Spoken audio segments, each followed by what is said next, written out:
Hello everybody, today I will be talking about a little game called Cho Ren Sha 68K. Only it's not a little game. This game is often considered to be in the kind of shmup pantheon, one of the best shoot 'em ups of all time. And it's an interesting game because it's a doujin shmup, so basically like a Japanese indie shmup.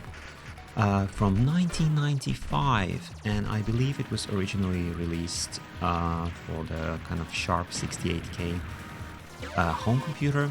But what I'm playing here is actually a pretty recent Windows version. Like the game was updated in something like 2023 or 2024, where the creator of the game just kind of,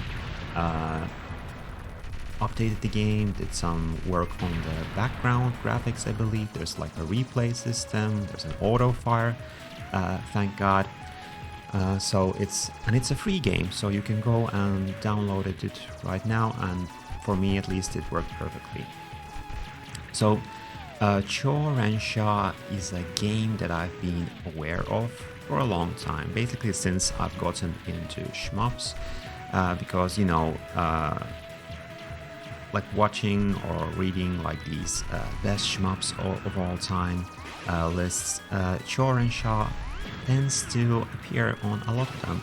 But when I would like watch some videos, like some gameplay footage of this game, I mean, it looked cool enough, it looked like a nice game, well-made game, but I don't know, something about this game has never really grabbed me, like watching videos of this game, so I wasn't really kind of in a hurry to maybe check it out. And I had gotten the impression that it's like kind of like a Toaplan style game, like late Toaplan with memo elements, because the bullets are so fast and everything. So I don't know, I had this impression of the game, so it took me a while to get into it. So just a couple of days ago I was again browsing some shmup lists and wondering, like looking for new stuff to play that isn't maybe like bullet hell or like something different from what I usually prefer. And I was like, hey, Cho Ren Sha, now is the time to check out Cho Ren Sha. And it was kind of an interesting experience, and the thing that makes it interesting makes also this video kind of something out of the ordinary for the channel, because usually when I get these clears and I do commentaries, I kind of talk about routing, I try to give some tips and go through like the journey that I went through with the game and stuff. But with this it's going to be slightly different and I'll explain why. So I downloaded the game, I just booted it up and just went into it blind, and I made it to stage 3 and game over there, because like I had no idea of how the power-up system worked. I didn't realize that you could have a shield in this game, and I wasn't really accustomed to the game feel as of yet. And I was like, yeah, the bullets are so fast, I need to like do some practice on the hard sections, and I need to memorize them so I won't get hit or something. And before going on my second run of the game, I went and read up on the game, like Shmups Wiki, to understand, like, oh, okay, you get a shield, you can get a shield in this game, and I watched like, I think I watched Jamers play like stage 1 or something, and I saw that there's a trick that you can do with the power-ups, like the ones that you see on the screen. Like if you get into the center, just the way that I did there, you can get all of the free power-ups. So usually you have to choose between a shield, a main weapon power-up, or a bomb. But if you get into the center and stay there for a while, you get all of them. So I was like, okay, now I understand. I have a slightly better understanding of the like basic mechanics, and let's do another run. And so I did my second run, where I tried to go for that strategy of getting all the free power-ups at once. And the funny part is that on my second try, I got to the final boss of the game. Or rather, I should say, to the final boss of the first loop, because this is a 2-loop game with a true last boss at the end, I believe. But for me, I just wanted to do a 1-loop clear, and so I got to the final boss of the first loop, which surprised me. Especially because I messed up all of the power-up stuff. Like, I tried to go for the risky strat where you get all the power-ups at once, but like 95% of the time I would fail, and basically I played most of the game like with low power, and I was just like on max bombs and picking up bombs all the time. So it was a really bad run in terms of like resource management or kind of gathering resources or whatever you want to call it. But what was interesting and surprised me a lot about this game is that even though I didn't know what I was doing and I messed up the power-up stuff and I was playing stages that I had never seen before, I made to the final boss just with like raw dodging, reaction dodging, and kind of the shmup, you could say like intuition that I've gathered over these past few years. Like, you know, when you've played enough shmups, you can kind of guess what's going to happen. Like if there's like let's say you start up a stage and but first you get, you know, a Zako rush, like some small enemies, and then you get like a mid-size ship coming from the right, and then, you know, it takes a while to destroy that ship, and when you destroy it, that's when your kind of this spider sense comes in and you're like, hey, I wonder if there will be another mid-sized ship coming from the left this time, and then you move instinctively to the left, and wouldn't you know it, there is a ship that comes from the left. You know, these kinds of small things. So just kind of relying on the dodging skills that I've acquired and the shmup intuition that I've acquired, I found that I could make it almost to the end of the first loop, and I was like, okay, I was so wrong about this game. Like, I'm sure if you're more on the kind of beginner side as a shmup player, this is probably more of a memo shmup, because you, as of yet, you don't have the kind of, you know, those instincts or those dodging techniques down. But if you're more of an intermediate player, this is actually a kind of a pure dodging game, or at least you can play it as a pure dodging game, and that's kind of interesting because I think last year for a brief while I got into playing Toho games, and I cleared like Toho 6, 7 and 8 on hard, but 7 was the only one that I did a commentary on, and I wasn't really satisfied it, so I've actually kind of unlisted it from the channel, which is, I think it's the only video that I've done that too, because it was like, for me, Toho games, they were really dodging games for me. So of course there was I had to practice them to clear them, and there is a little bit of routing in the stages, and, you know, some tricks that you can do in the bosses or something, but for the most part you just need to dodge, micro dodge. So there wasn't that much to, like, I hadn't really that much to say about them. And it's kind of the same thing with this game, which is why this video is kind of a little out of the ordinary, where I'm going to talk mostly about like my general experience with the game, and maybe comment on some things kind of later in the run. But the main point that I wanted to get across here right now is that, at least for me, at the stage where I'm at as a shmup player, for me, I could just kind of, it was kind of fun to play a game where I could just kind of, I guess, play without practicing the game, without kind of learning or figuring out the game, and just kind of seeing how well I could do just going in blind. And that was actually a really fun experience. And then, as I said, like, first run I made it to stage 3, a boss, I think. Then second run I got to the final boss of the first loop, and then on my third run I cleared the first loop, and this is the run that we're watching now. And I played a couple of stages of loop 2 as well, but I don't know, I got a little bit tired of the game by that point, because this, like, I think this first loop is like 25 minutes long, and I felt like I was satisfied with doing that, and I don't know, I didn't really feel like going straight into loop 2 following the one all clear. So yeah, I did some like noodling around in the second loop, which Seems like it's not that much more difficult, except you get revenge bullets. And I don't know, I'm not a huge fan of revenge bullets. I mean, they're okay, like when used as a kind of a design choice in specific points, but like playing a whole game with revenge bullets, I don't know. Though I did find it funny that even the bosses have revenge bullets, which surprised me. So I would like destroy a boss in loop 2, and then I would die to the revenge bullets because I was like, you know, I thought that the boss was done, and it wasn't, because I had to dodge the revenge bullets as well. So kind of a funny thing there. So I guess I could talk a little bit about kind of a general approach that I took to the game once I kind of had a basic understanding of how it works, that helped me clear the game on the first try, and which might help you as well if you decide to try out this game. And really the main thing is kind of managing the power-ups.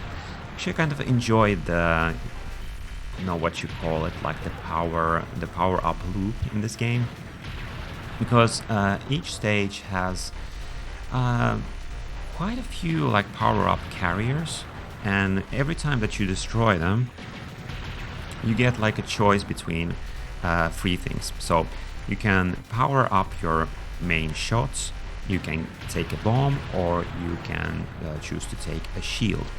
And as I said earlier, there's a kind of trick that you can do where you go into the center of the power-up formation. That was, I guess, like a later referenced and used in Crimson Clover. It's kind of fun to go back to some of these like older classics. Like even if they don't become my favorites, it's kind of cool to see how like later games, like where they pulled the elements that they use, like this.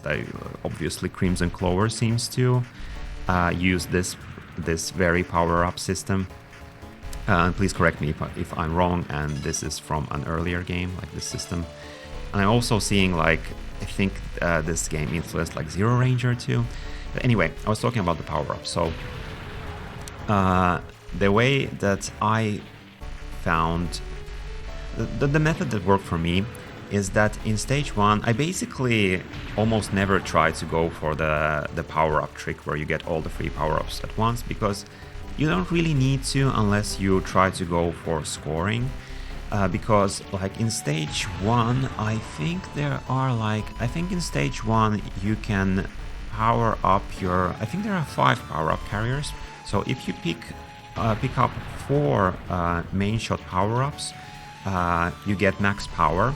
And being at max power is pretty important in this game, because you start out with kind of a weak shot, and if you die, you actually go back all the way to the like shots level 1, and then I don't know. I'm not a fan of the recovery mechanics, but I have to say that in this game it's very much possible to recover, so it's not a huge deal.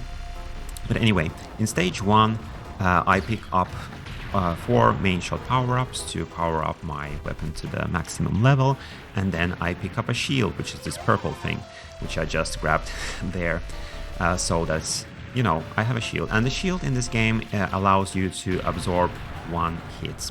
And then in stage 2, I just, you know, pick up some bomb power-ups, and the maximum number of bombs that you can have in this game is 5, so you'll hit that limit pretty fast. Like if you can do stage 1 and 2 without using many resources, you should find yourself pretty quickly on the max weapon level, on max bombs, and having a shield. And then what you do is you dodge stuff, you destroy stuff, and then you have I enjoy the kind of balance between choosing whether I want to use up my bombs when I feel threatened or rely on a shield, because like when you have a shield it feels so safe, but if you lose the shield, again, you're like, any bullet can take you out. But then, you know, wasting bombs when you have a shield, well, that's also kind of, I don't know, it feels nice to have a lot of bombs, you know. So I thought it was kind of a nice balance between choosing whether to rely on your bombs or your shields. But because the game has so many opportunities to regain those power-ups. So if you use a lot of bombs or if you lose a shield, you shouldn't need to like it usually doesn't take too long for a power-up to carrier to come along as they do here, and then you'll be kind of you'll be able to regain your stuff.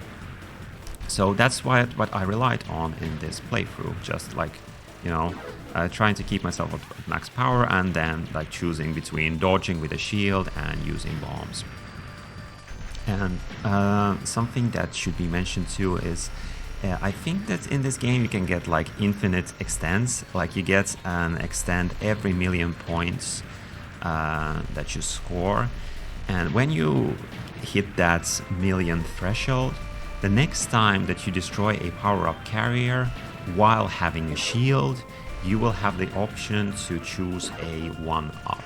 But remember, you need to have a shield for the power-up carrier to give you that extent, so something to keep in mind. But I found that I didn't go like deep into scoring into this game.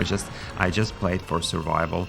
I did read up on some scoring tricks that you can do, but I found that if you're just kind of, you know, approaching the game for the first time and you want to go for a survival 1-all like I did here, you don't really need to think about scoring too much. Like you can see me right now being at I have 5 extents in the bank, so it's not a thing that you need to worry too much about. You just need to kind of know like how to collect those extents when they appear. And I believe like the stage and bonuses are pretty good in this game, so if you have like bombs in stock or lives in stock maybe, I'll need to double check that. You'll get a nice bonus when you defeat a boss, so that's something that contributes to the score. So basically try not to die too early in the run, and you should be fine with the kind of extra lives. In this run, I think I think my first death was on like maybe stage 5 or stage 4 boss. Now I don't remember, but basically I think I died once in the run, leading up to the final boss, and then in the final boss I just kind of brute forced my way through it with my resources, because I hadn't I only had seen like some of its attacks, and I didn't, because this game doesn't have a practice mode, which kind of sucks, but it does have a kind of a continue system. So if you play the game and let's say you get to stage 6 and then you die, you can choose to continue from stage 6 and then, you know, play that level over and over. But there is no I don't believe there is a boss select. Please correct me if I'm wrong, which is kind of a minus in this game. I would really like to have a boss training mode, because the bosses, like some of them have like really fast attacks. Like I think this boss has, like, this is a kind of basic bullet hell stuff here, some kind of ordinary dodging, but then yeah, you get an attack like this, and I'm just going to bomb because like I don't really like know where I want to be, and it's just too much to kind of just react, dodge through all of this. So yeah, it's kind of a pity that the game doesn't have like a boss training mode. I think it would be really fun to actually just kind of play some of the, I think we're at stage 6 right now, and then the next stage is the final stage, which I think the game calls like stage 0. So it would be fun to play the stage 0 boss in practice mode, because it has a ton of attacks, which seemed really kind of pretty quick, pretty fast, pretty messy. So it's kind of a pity that I just kind of resource spam my way through it. But you know, hey, and here you can actually see me playing with a powered down ship. So I first choose to get a shield, so I'll be safe, and now I will be trying to power up while destroying these enemies, which makes it more difficult, but still doable. So points to Cho Ren Sha for making recovery possible, at least at the points that I died in. So recovery, not my favorite mechanic, but it doesn't get to kind of unfair or unforgiving in this run. Notice that I didn't use the word punishing. So anyway, super fun dodging game. Something that will test your kind of, you know, people who don't play shmups, when they see like a bullet hell video on YouTube or something, they say like, oh, you must need like crazy reflexes to be able to do that. That's not really that true. Like when we're talking about like this isn't like strictly bullet hell. It's like a manic game or whatever it's called. Though it does feel actually, you know, people talk about Batsugan Special and Donpachi as this kind of like proto bullet hell games, but to me actually this game felt more of a kind of predecessor to bullet hell than those games. Like because at first, like, because it looks kind of like the enemies like look and the patterns maybe look like something from a Toaplan game. But the dodging in this game feels really smooth and satisfying. Like your hitbox is on the small side. It's very like satisfyingly small, you could say, and even the really fast patterns, a lot of them I managed to kind of react dodge in this run. So that's really cool, and that to me is kind of like a bullet hell game would have slower bullets, and this this doesn't really have that. But it has like medium fast, medium slow bullets. But the feel of the game is pretty danmaku to me, which is actually kind of surprising and something that I really enjoyed. So my initial conception or the kind of impression that I had of the game was way off the mark, which it's always nice to be kind of, you know, pleasantly surprised. Like you're expecting one thing that maybe you don't really want that much, but then you get something that's more like your speed and you're like, oh, hey, that's really cool. So this is the final boss of Loop 1, and here I'm just trying to keep it together. I think in my second run I saw like these patterns, but I died pretty early, so when the boss kind of continues on with its attacks, I think they're all new to me, and it was kind of fun because usually when you're playing a shmup for the first time, a lot of the boss patterns can get you very easily, and then you need to practice them and learn them. But it was actually super fun to just kind of go with the flow and just kind of rely on those reflexes that usually you don't really need in like a bullet hell game or even like a kind of old school. So it's really funny. Like this pattern, I was like, hey, I'll just stay between these lines and I guess I should be able to be safe, but no, I wasn't.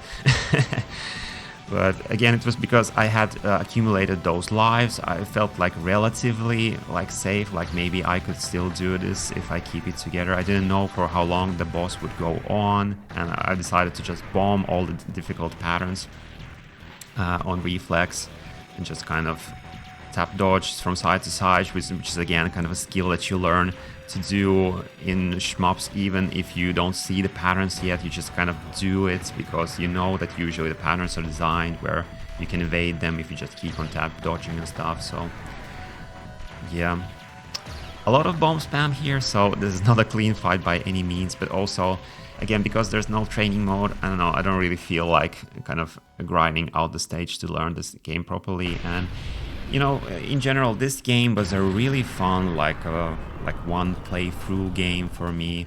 And now we're entering Loop 2. I'll just have some closing thoughts. I won't show the remainder of the run because it's not super interesting. I just wanted to kind of show off the 1-all. But just some closing thoughts. For me, this was I think this is maybe the fastest that I've ever cleared a shmup, like in 3 tries. Very surprising, but also very satisfying. Pretty happy with getting this. But of course, it's not like I learned the game or something.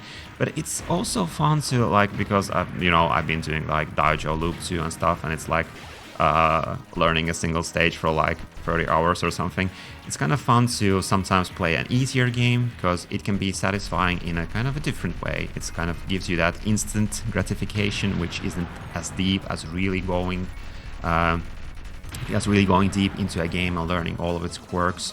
But sometimes you just want to relax, you just want to turn off your brain for a while and just dodge and rely on the skills that you've accumulated instead of kind of like routing and memoing and learning all kinds of tricks and all that stuff. So I had a really fun time with this game. I think I'll maybe try clearing it again at some points, but it was kind of a satisfying snack of a game, I would say. Not a kind of an all-timer for me, but it doesn't need to be. So I had some super fun dodging in this game, and I recommend checking out the game if you haven't, because there's just really you just get into it and you don't really need to know anything about the game, like aside from the power-up system, and then you just go and dodge and shoot, and that's the kind of the basic formula and the basic appeal of shoot 'em ups and why we play them, I guess. So yeah, that's my thoughts on doing a quick and dirty Cho Ren Sha 68 1-all. Thanks for watching, and see you again in the next video.